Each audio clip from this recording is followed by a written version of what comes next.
In this module of the Microsoft Teams tutorial, I'll demonstrate how to add channels to an existing team in Microsoft Teams. So here we have Microsoft Teams for workplace or education, and under Teams I have the distance education team. We click on it, and then notice by default on any of the teams, typically you'll have this general channel. A channel is just a way to post announcements, to hold meetings, or share updates, or find files and information for a specific area. This is basically a specific area within a larger team. For example, here we have distance education, but then another channel within distance education could be course development.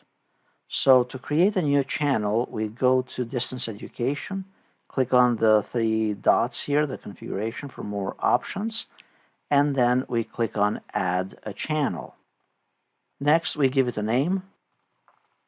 And here under privacy, you can customize this so that only specific teammates have access to it, or it's shared for all the members of your team, or it can be also available to the organization. If you want all the members of the team to have access, you can select to automatically show this in everyone's channel list, and then click on Add.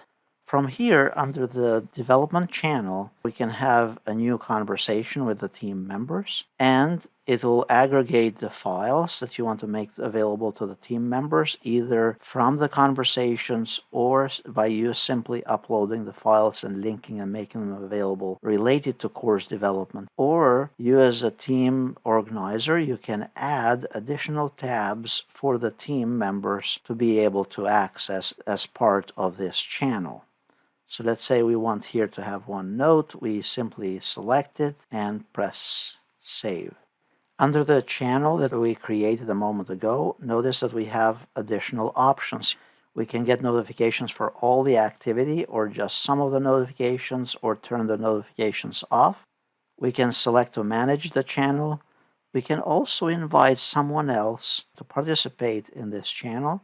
We can get a direct link to the channel and further modify it or add other connectors related to this channel. If we select here to manage this channel, notice there are additional permissions that we can apply, such as the channel moderation. We can turn on and off moderating the discussion within the channel, and whether you want to allow guests to make new posts.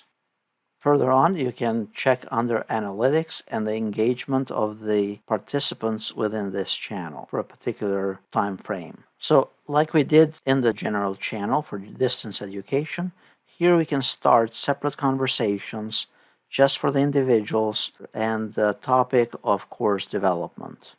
You can select to attach files, very similar to how we did earlier. You can use Teams, channels, or the OneDrive, or upload it from the computer, and then post it to the channel.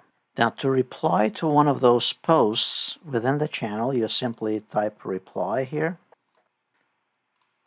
and then hit enter or press send. You can create as many channels as you want within a team, and think of the channels as just a narrower virtual space for a particular team or a smaller team to collaborate and keep track of all their communications.